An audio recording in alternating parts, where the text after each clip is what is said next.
Good afternoon, all of you. I, BK Sinha, welcome you back to this session of editorial discussion. आज the Hindu में जो editorial publish हुआ है वो है कंटेम्प्ट फॉर लेबर. जिस पैंडेमिक से अभी हम लोग जूझ रहे हैं, संघर्ष कर रहे हैं, उससे रिलेटेड आर्टिकल्स या एडिटोरियल्स पेपर में देखने को मिल रहे हैं. आज भी उससे रिलेटेड ही ये एडिटोरियल है, बट इस बार एंगल डिफरेंट है. इस बार एक सोशल इशू को एडिटोरियल में डिस्कस किया गया है and that is related to labourers. जो हमारा वर्कर क्लास है उससे रिलेटेड ये एडिटोरियल है.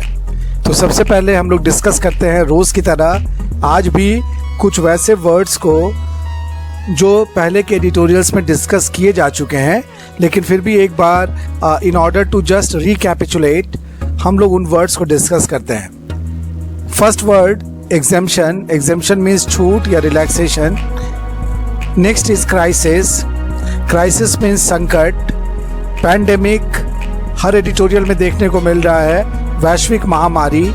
Revival एक वर्ड हम लोगों ने डिस्कस किया था, revive. Revive means फिर से जीवित करना, उसी से बना हुआ वर्ड है revival. Next key. Key means महत्वपूर्ण. एक तो चाबी होती है और दूसरा महत्वपूर्ण. Establishment means ये ऑफिस या कोई भी ऑर्गेनाइजेशन जिसको हम लोग बोलते हैं एस्टैब्लिशमेंट, संस्थान के लिए हम लोग इस वर्ड को यूज़ करते हैं. Next extend. एक्सटेंड मीन्स बढ़ाना. कोड मीन्स होता है ए सेट ऑफ रूल्स, जैसे कोड ऑफ कंडक्ट, आचार संहिता. तो नियम के लिए हम लोग वर्ड यूज़ करते हैं code. Next word is occupational. Occupation means पेशा और उससे जुड़ी हुई जो चीज़ है दैट इज ऑक्यूपेशनल, पेशे से जुड़ी हुई. Next readily. रेडली मीन्स आसानी से. Next safeguards. सेफगार्ड्स मीन्स सुरक्षा के उपाय, उसके लिए हम लोग वर्ड यूज़ करते हैं सेफगार्ड्स. प्रोटेक्शन. प्रोटेक्शन मीन्स सुरक्षा. अफोर्ड. अफोर्ड मीन्स किसी चीज़ का खर्च वहन करना, जैसे I can afford this costly hotel, वहाँ पे हम लोग इसको यूज़ कर सकते हैं. इम्पैक्ट मीन्स प्रभाव. नेक्स्ट है इम्फेसिस. इम्फेसिस वर्ड कल भी आया था, जोर या दबाव. और लास्ट वर्ड है कॉन्सिक्वेंस. कॉन्सिक्वेंस मीन्स परिणाम. तो ये वर्ड्स थे जो पहले के एडिटोरियल्स में डिस्कस किए जा चुके हैं. Now we discuss the words appearing in today's editorial, contempt for labor. First word is contempt, means तिरस्कार या निंदा. Welfare कल्याण. मूट एक अच्छा वर्ड है. मूट means विवाद करना या बहस करना. Interest means स्वार्थ या हित. इंटरेस्ट का मतलब रुचि भी होता है, बट यहाँ पर हित के सेंस में यूज किया गया है. लेबरर्स मजदूर. सैक्रिफाइस बलिदान, and if it is used as a verb तो बलिदान करना भी. क्लोजर बंदी. इंडीड सचमुच. ऑब्जेक्टिव लक्ष्य. इमोरल मीन्स नीतिहीन. यहाँ पे मैंने अनैतिक भी लिखा है, बट अनैतिक के लिए वर्ड होगा इमोरल. मॉरल का exact opposite word is immoral, लेकिन उन दोनों के बीच का वर्ड है इमोरल. नेक्स्ट परवर्स. परवर्स मीन्स विकृत. जैसे कोई आदमी अगर गंदे दिमाग का है तो हम बोलते हैं कि हिज माइंड इज परवर्स. एड्रेस का 3 मीनिंग होता है, पहले भी कभी डिस्कस किया होगा. एड्रेस का सबसे कॉमन मीनिंग है पता. एड्रेस का दूसरा मीनिंग है संबोधित करना, जैसे the leader address the gathering. और एड्रेस का तीसरा मीनिंग जो यहाँ पे यूज़ किया गया है हल निकालना. किसी समस्या के हल निकालने के लिए भी हम लोग इसी वर्ड को यूज़ करते हैं. ग्रांट मीन्स स्वीकृत करना या देना. ग्रांट का मतलब अनुदान भी होता है अगर हम इसे नाउन के रूप में यूज़ करते हैं. स्वीपिंग मीन्स बड़ा दायरा या कवरिंग ऑल थिंग्स, उसके लिए हम लोग वर्ड यूज़ करते हैं स्वीपिंग. जैसे sweeping changes are required in Indian politics, वहाँ पे हम लोग इस वर्ड को यूज़ करते हैं. प्रोविज़न मीन्स प्रावधान. इम्बार्क मीन्स शुरू करना या जहाज पर चढ़ना. बूस्ट अगर नाउन के रूप में यूज़ होता है तो बढ़ावा, and if it is used as a verb तो बढ़ावा देना. इंस्टेड ऑफ मीन्स के बदले. रिमार्क्स टिप्पणी. अपीयर मीन्स लगना या प्रतीत होना. सीम के लिए दूसरा वर्ड है अपीयर. सस्पेंशन मीन्स एक तो निलंबन होता है अगर नौकरी में सस्पेंशन होता है तो, और वैसे स्थगन किसी चीज़ को कुछ समय के लिए रोक देना. थ्रेट मीन्स धमकी या चुनौती। फिर एक टर्म है एक्सटर्नल एग्रेशन, बाहरी आक्रमण। ऑर्डिनेंस मीन्स विधेयक। एबॉलिश से बना हुआ वर्ड है एबॉलिशन। एबॉलिश मीन्स होता है किसी का उन्मूलन कर देना, जड़ से ख़त्म कर देना। जैसे abolition of Sati system in India, तो एबॉलिशन मीन्स उन्मूलन। सजेस्ट मीन्स दर्शाना या सुझाव देना। मैनर मीन्स तरीका। अगर मैनर्स होता है, मैनर्स मीन्स होता है, तब वहाँ पे हम लोग वर्ड तब मीनिंग होती है मैनर्स की तहजीब। Next word is operate. Operate means चलना या चलाना। एसेंट मीन्स स्वीकृति। अब एक आपका क्वेश्चन यहाँ पे होगा कि sir what is the difference between consent and assent. तो कंसेंट को हम लोग जनरल पार्लेंस में यूज़ करते हैं। जैसे अगर किसी ने आपको कहा कि मेरे साथ मूवी देखने चलोगे, आपने हाँ किया, it means you gave your consent. और when it is used in official sense, formal sense में अगर हम यूज़ करते हैं, जैसे राष्ट्रपति ने इस विधेयक को मंजूरी दे दी, तो वहाँ पे हम लोग यूज़ करते हैं the president gave his assent to this ordinance. So this is the difference between consent and assent. Pursue means पीछा करना, somebody is following me। और एक और मीनिंग होता है कोई कोर्स करने के लिए भी आजकल हम लोग इसको यूज़ करते हैं। जैसे his brother is pursuing MBA। Reform means सुधार। एजेंडा मीन्स कार्यसूची। कंसोलिडेटेड मीन्स एकजुट या समेकित। सब चीज़ों को अगर मिलाकर एक किया जाता है तो the process is called consolidation. Wholesale means थोक भाव, थोक के भाव में होलसेल। फिर एक वर्ड है एग्रेगियस। एग्रेगियस मीन्स जबरदस्त या प्रबल। Next is response. Response means प्रत्युत्तर या जवाब। इनएबिलिटी असमर्थता। वल्नरेबल कमजोर। इनिशियल फेज मीन्स शुरुआती दौर। क्रिएशन मीन्स रचना। हॉरर मीन्स खौफ। कलेक्टिव मीन्स एकजुट या सामूहिक। माइजरी कष्ट या पीड़ा। स्पेल मीन्स चरण। स्टेज के लिए हम लोग वर्ड यूज करते हैं spell. Next is attitude. Attitude means रवैया या मनोवृत्ति। एक और वर्ड है अटर। अटर अगर वर्ब के रूप में यूज करते हैं तो अटर मीन्स होता है बोलना। जैसे out of nervousness he could not utter even a single word, वहां पर हम लोग इसको एज ए वर्ब यूज करते हैं। और अटर नॉनसेंस, एकदम बेकार की बात है, कंप्लीट के लिए भी वर्ड यूज करते हैं अटर। जैसे अमूल का एक बार पंच लाइन था, अटरली बटरली मीन्स कंप्लीटली बटरली, तो यहाँ पे उसी सेंस में यूज किया गया है। एपैथी मीन्स उदासीनता, न्यूट्रलिटी। देन वेंटिलेशन मीन्स हवा का आना जाना, हवादार। Next rest room. Rest room दो सेंस में यूज़ किया जाता है।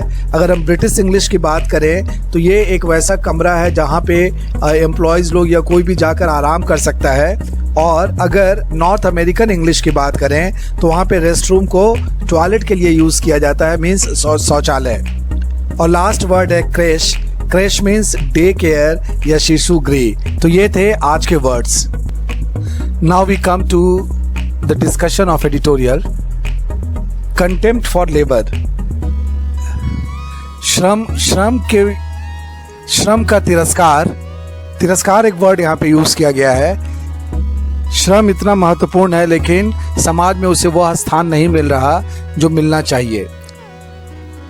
Editorial goes as, at a time when everyone is awaiting an early end to the health and economic crisis caused by the global pandemic, the interests of laborers and workers are once again set to be sacrificed. वैसे समय में जब प्रत्येक व्यक्ति इंतज़ार कर रहा है कि इस वैश्विक महामारी से जो परिस्थितियां उत्पन्न हुई हैं स्वास्थ्य और आर्थिक संकट की, वो जल्द से जल्द ख़त्म हो, वहीं दूसरी तरफ एक बार फिर मजदूरों और श्रमिकों का जो हित है उसकी बलि चढ़ाने की भी तैयारी है। The revival of business and economic activity after weeks of forced closure is indeed a key objective to be achieved.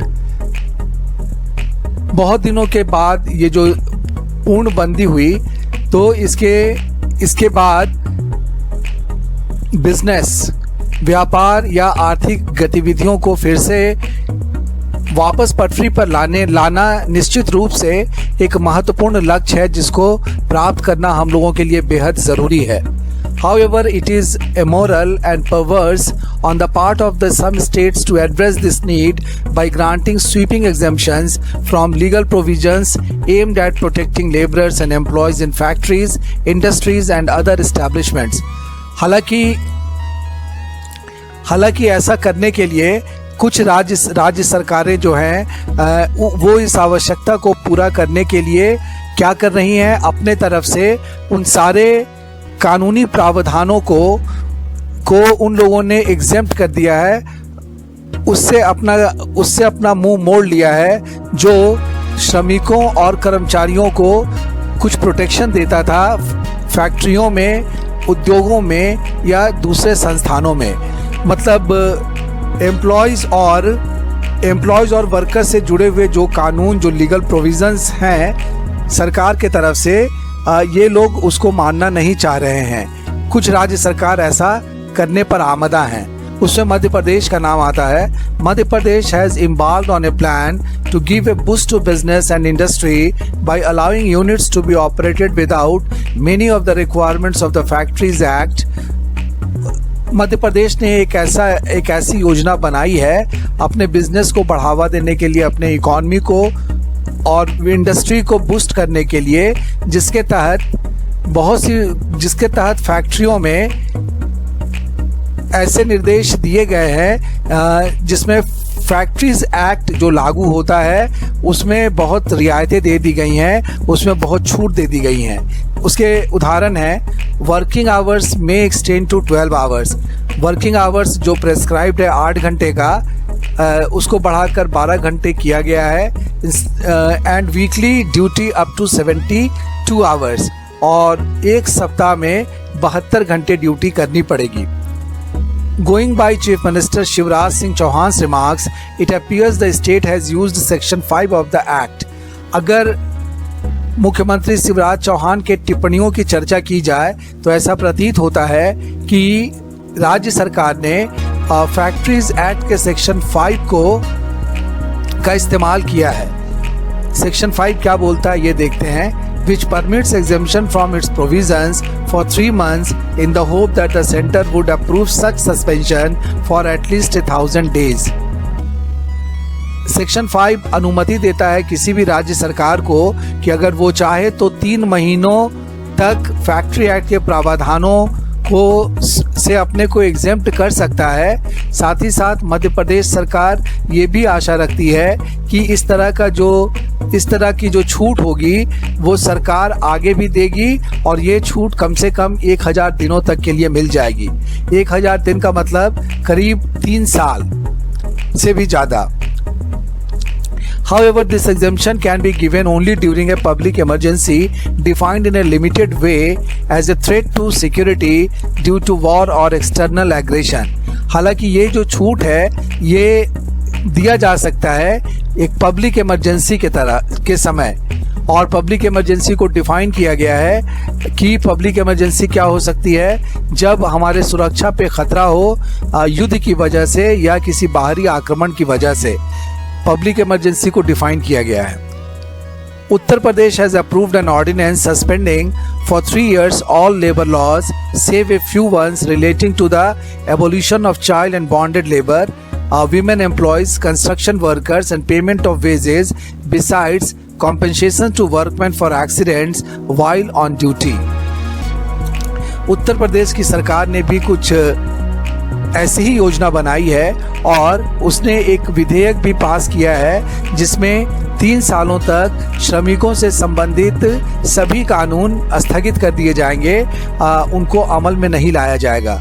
उसमें से कुछ चीज़ों को छूट दी गई है, जैसे बाल एवं बंधुआ मजदूरों से संबंधित जो उन्मूलन का कानून है उसको छूट दी गई है। महिला कर्मचारियों से संबंधित जो कानून है उसको इस दायरे से बाहर रखा गया है। निर्माण में लगे हुए जो वर्कर्स हैं, जो श्रमिक हैं, उनको भी इस दायरे से बाहर रखा गया है। एंड पेमेंट ऑफ वेजेस, और मजदूरी का जो भुगतान है उसको भी इससे अलग रखा गया है। इसके अलावा compensation to workmen for accidents while on duty, एक और चीज़ को सस्पेंशन से बाहर रखा गया है, मतलब ये चीज़ें लागू रहेंगी। उसमें से एक चीज़ और है, और वो है कि अगर किसी मजदूर की या एम्प्लॉय की, कर्मचारी की मृत्यु हो जाती है ऑन ड्यूटी, तो उसको मुआवजा देने का जो प्रावधान है वो चलता रहेगा, उसको सस्पेंड नहीं किया गया है। Report suggest that several states are following their example in the name of boosting economic activity.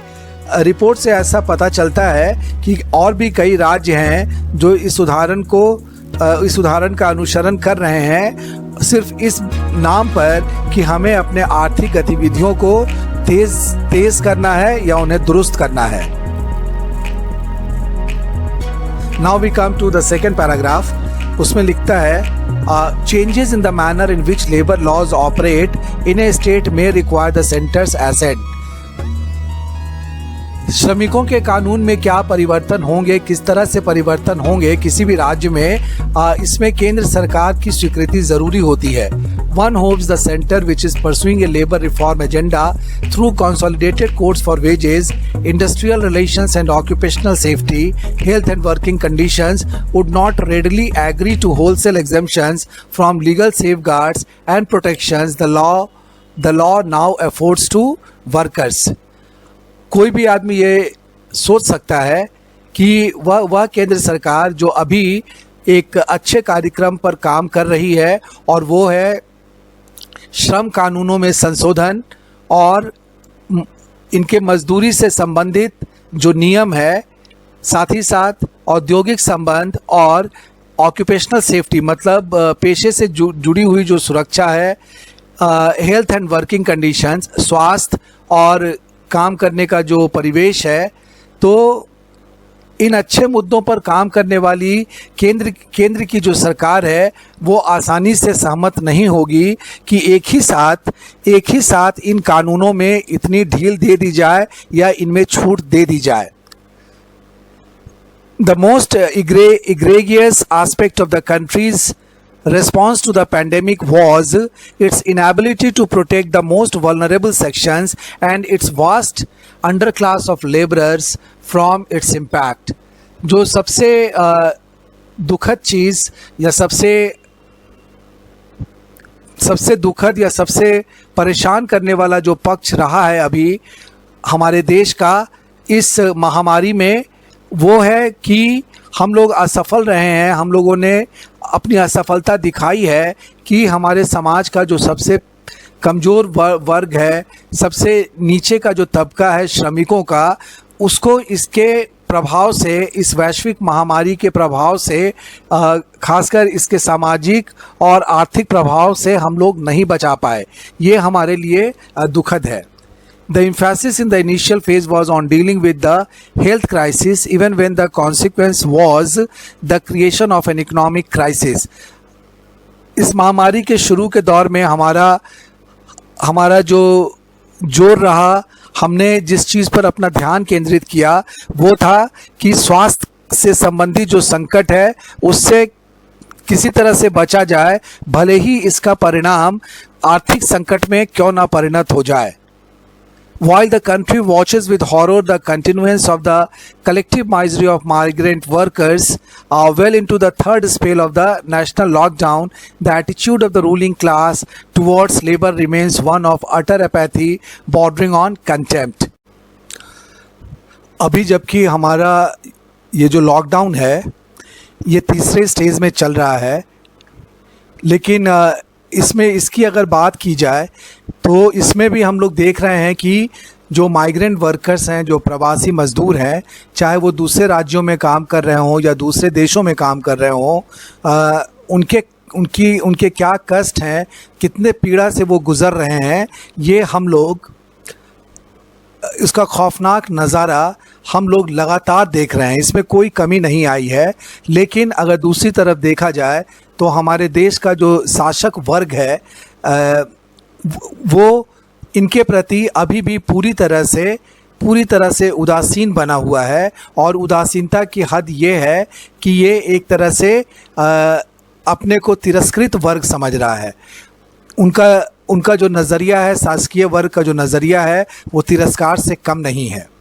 Why else would a government relieve factories of even elementary duties such as providing drinking water, first aid boxes and protective equipment? अगर ऐसा नहीं होता तो क्यों कोई सरकार factory मालिकों को उनका जो प्राथमिक कर्तव्य है वो निभाने से मना कर देती?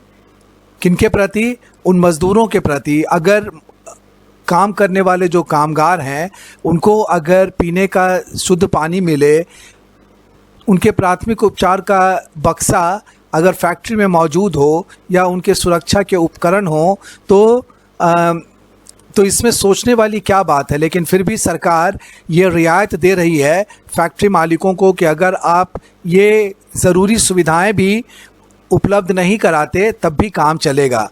या दूसरी तरफ सरकार ऐसा भी कर रही है कि इनकी जो ज़रूरतें हैं, जो मौलिक आवश्यकताएं हैं, उसमें भी कटौती आप करने के लिए स्वतंत्र हैं या स्वच्छंद हैं। जैसे जो ज़रूरी इनकी आवश्यकताएं हैं उनमें कौन कौन सी चीज़ें आती हैं? साफ़ सफाई, वेंटिलेशन मीन्स हवा का आना जाना, लाइटिंग, समुचित प्रकाश की व्यवस्था, कैंटीन, रेस्टरूम मीन्स शौचालय या आराम करने का कमरा, एंड क्रेचेस मतलब डे केयर, जहाँ पर अगर कोई महिला श्रमिक है और उसका छोटा बच्चा है तो वो चाहे तो अपने बच्चे को वहाँ पे रख सकती है। तो इससे पता चलता है कि जो शासकीय वर्ग हमारे देश का है वो इन मज़दूरों के प्रति कैसी भावना रखता है। एक तरह से तिरस्कार की भावना रखता है, जो कि अच्छी बात नहीं है।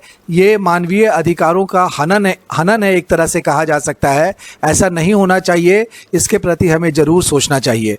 अगर हम इसके जिस्ट की बात करें कि क्या सारांश है, तो सारांश में लिखा हुआ है, centre should not allow exemptions from welfare laws for workers mooted by states. केंद्र को किसी भी हालत में राज्यों को ये छूट नहीं देनी चाहिए कि मज़दूरों के कल्याण के लिए जो कानून बने हुए हैं उनसे वो एग्जेम्पशन ले लें, उनसे वो मुक्ति पा लें। So this was a beautiful editorial related to the welfare of the labour class और working class of our country. Now we come to the comprehension part of the previous editorial. मैं आप लोगों को बताऊं कि आज जो क्वेश्चंस थे वो कॉम्प्रहेंशन के लिए बहुत ही आइडियल क्वेश्चंस थे, और अगर आप मेरे डिस्कशन को ध्यान से सुनेंगे तो आपको पता चलेगा कि कॉम्प्रहेंशन के क्वेश्चन आंसर को कैसे किया जा सकता है। एक कॉम्प्रहेंशन वाला मेरा वीडियो जब आप देखेंगे तो उसमें कीवर्ड की मैंने चर्चा की थी। कीवर्ड मीन्स किसी भी क्वेश्चन में जो इम्पोर्टेंट वर्ड होता है उसको लेकर हम आंसर तक कैसे पहुंच सकते हैं। ये जो एक्सरसाइज अभी आपके साथ मैं करने जा रहा हूं, this is a classic example of that discussion. Let us take question number 1, what is the immediate responsibility of the Andhra Pradesh government. यहाँ पे इमीडिएटली अगर वर्ड को हम मार्क करें क्वेश्चन में और इसको ढूंढने की कोशिश करते हैं पैराग्राफ में, तो सेकेंड पैराग्राफ में दिखता है ये वर्ड इमीडिएटली यहाँ पे दिखा। तब फिर हमको लगता है कि शायद यही सेंटेंस इस क्वेश्चन का आंसर होगा, और वास्तव में यही मेरा आंसर भी है। The Andhra Pradesh government must focus immediately on the medical needs of those who have been grievously affected by the gas leak. Andhra Pradesh सरकार की अभी जो सबसे ज़रूरी जो उसकी जिम्मेदारी है वो ये है कि इस दुर्घटना से जो बुरी तरह से प्रभावित लोग हैं उन्हें चिकित्सकीय सुविधाएं प्रदान करे। यहाँ पे इमीडिएटली और साथ ही साथ आंध्र प्रदेश गवर्नमेंट को कीवर्ड्स अगर हम माने तो आंसर तक आसानी से पहुँचा जा सकता है। Now we discuss question number 2। उसमें एक टर्म दिया हुआ है सोलेटियम पेमेंट्स। सोलेटियम पेमेंट्स पूरे एडिटोरियल में सिर्फ एक जगह पे आया है जिसको मैंने आपके लिए मार्क किया है।